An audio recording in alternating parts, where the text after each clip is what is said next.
Has it been feeling like you take one step forward and then something happens that puts you two steps back? That can be frustrating. It can make you feel like you're working hard just to end up right where you started or further away from your goal. Sometimes it may feel unfair, like you did your part, you stayed the course, you tried to do the right thing, and still the results feel delayed or just as if it's not going to happen. But know that you're not alone. Many people have days like that. And I know you're saying, knowing that doesn't make your situation any easier. Let's think about this. When you find yourself here, feeling like you've taken steps forward but you're back, when you mentally begin to build the stories, you start asking if you're doing something wrong, and you start to wonder if there's something you missed. You start looking for patterns like, how can I keep getting hit with the same kind of lesson? Internalize this. Nothing happens without the permission of God. And if you can internalize this, know this, and walk with this at every step, everything won't make sense in the moment, and you'll understand that. Every door that is open doesn't mean that God is cheering for what is going on, and every closed door does not mean that God is punishing you. The picture may be bigger than what you know and what you're seeing right now.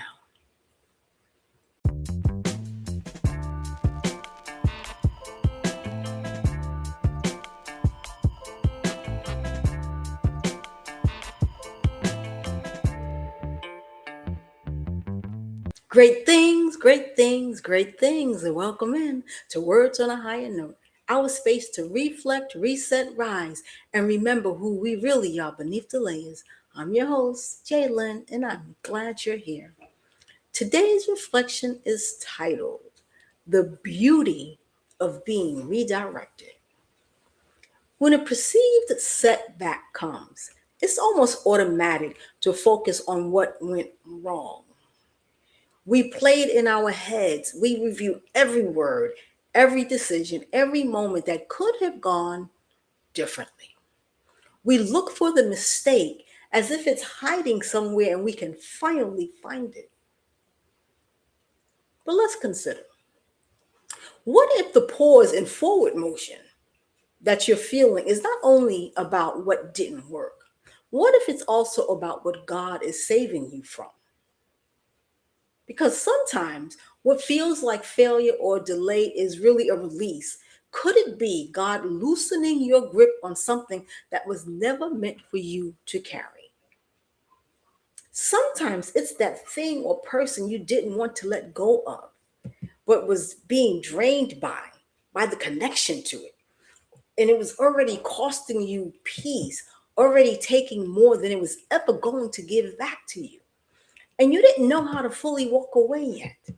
So God redirected you in a way that you could survive emotionally, mentally, spiritually, financially. Other times, it's a conversation that didn't go quite the way you hoped. It landed wrong, it bruised your feelings, it felt personal, it felt downright disrespectful. And in the moment, you think, this is proof I should have done something different. But later on, as you're thinking about it, going over it, you realize that it exposed something. It revealed what kind of space that situation was going to create for you later on. It showed you what you were dealing with before you got deeper. And sometimes the perceived setback is quiet. It's a slow delay. It's the unanswered question. It's the doors that don't open when you want them to open. And in that quiet, you start learning patience the hard way. You start learning how to stay poised when you don't have control. You start learning how to keep your spirit clean while your circumstances may be messy. And to clarify, the lesson is not always delivered in comfort. Sometimes the lesson comes dressed in discomfort. Sometimes it comes through friction, and being misunderstood. Sometimes it comes through criticism from people who don't know your heart or your whole story. And then there's the silence. Silence can feel quite weighty because your imagination tries to fill in the blanks by turning silence into conclusions. It tries to make you feel or believe the worst, but silence can also be a form of protection. Silence can be God keeping you from wasting your energy on the wrong conversation, the wrong person, or the wrong timing. And if you are left asking, why now? Let your next question be, what is this moment trying to reveal to me? Because perceived setbacks have a way of uncovering things we were ignoring. They expose limits we need to respect. They show you where your boundaries are weak. They show you what you were tolerating. They show you what you've been trying to hold together on willpower alone. They also expose the difference between having a support system and having an audience. Your support system pushes you toward growth. Your audience watches you perform. Support shows as kind truth, while audience tells you what sounds good. Your support system stays when it's not exciting, while your audience shows up when they can benefit from you. So if the timing has been confusing, you may not be seeing a failure, you may be seeing what is known as clarity, which often comes through contrast. It comes when something doesn't go how you planned and you realize the plan was never the thing that was going to save you. You start seeing that a season requires something different than a cycle. A season asks you to endure, to be patient, to keep learning, even when you don't see immediate results. When you're in a season, growth looks quiet from the outside or non existent. It looks like you're waiting, looks like you're not progressing fast enough. But inside, something is working. A cycle feels like, I've been here before, in the way that it drains you. A cycle repeats because you keep responding the same way. You keep showing up the same way. You keep hoping the same situation will give you a different result. And that's the key, because insanity is doing the same thing over and over and over and over again and expecting a different result. How does that even happen? It doesn't. And I want us to be very clear and honest with ourselves. Ask, am I in a season where I keep planting even when the results feel delayed and the lesson is patience and consistency? Or am I in a cycle where I keep reacting the same way, hoping for a different result, and where the lesson is adjustment and change? So we now have to know the difference and make wise choices, because a cycle doesn't just repeat your choices. It repeats your rush. It presents itself as urgency. It can sound like, decide now or you'll miss your chance. It presents itself as overthinking and over explaining, with you needing to explain yourself so much that you lose your own peace. Why? It presents itself as overworking, even when rest is what your spirit is asking for. Clarity, on the other hand, is steady. Clarity doesn't shove you. Clarity centers you. Clarity gives you direction without making you frantic. Clarity asks one simple question: what is my next right move? So, how do you recognize the next right move in real life? Listen for what brings you to steadiness, the step that feels clear, the step that lets your body exhale, the step that doesn't require you to betray your values, but instead honors your values, honors your boundaries, honors your faith, and honors your willingness to stay whole while you're trying to move forward. And the right step won't ask you to trade your dignity for an outcome. It won't ask you to forget who you are just to keep something that in the long run is not meant for you to have.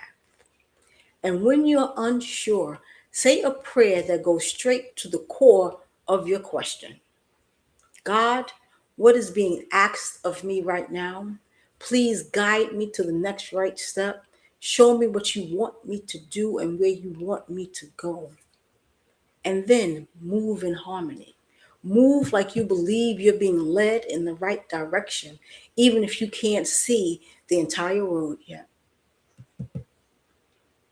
Say this with me. Beauty is in this moment, even if I don't understand it yet, even if it arrives as discomfort. I choose to receive the wisdom. I choose to accept that God has me, that God protects me. Now let's package this. If someone offends you, don't rush to defend yourself.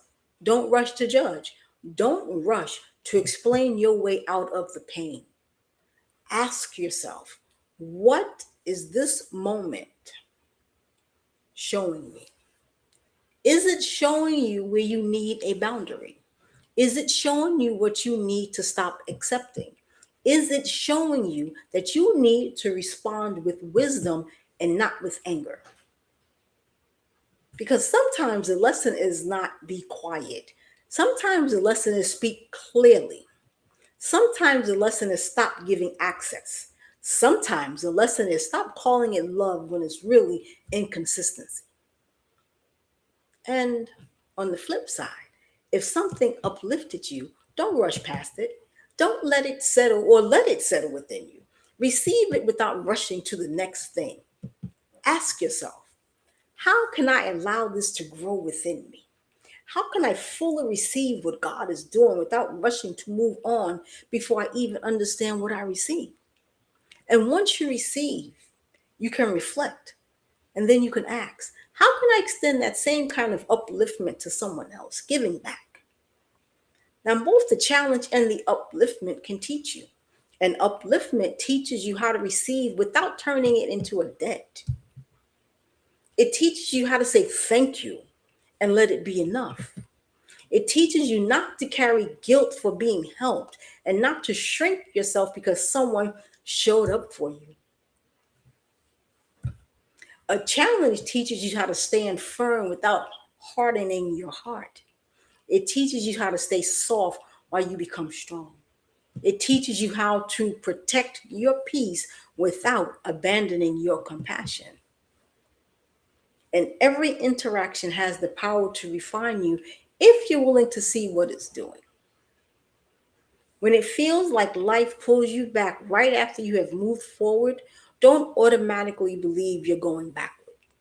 Instead of asking, why is this happening to me? Try asking, what is this protecting me from? Ask, what is this trying to teach me? What would have happened if this hadn't redirected me? Because it might be keeping you from moving too fast into something that costs more than it gives. It might be breaking a pattern you were about to repeat. It might be steering you toward a path that asks less of your peace, not more. Oh God, even when I can't see it yet, help me stay balanced. Help me stay in harmony. Help me receive what I'm meant to learn. Help me not mistake delay for rejection. Help me not mistake disruption for defeat. Because something bigger is unfolding than what I can see right now. Sometimes the beauty is not obvious in the moment, but it doesn't mean it isn't working. So today, we're going to let the frustration be what it is, feel all the feelings, and then choose wisdom anyway. And we're going to take the next right step. And the key word is right. Because even in the discomfort, something is being shaped in you. Something inside you is learning how to respond differently next time.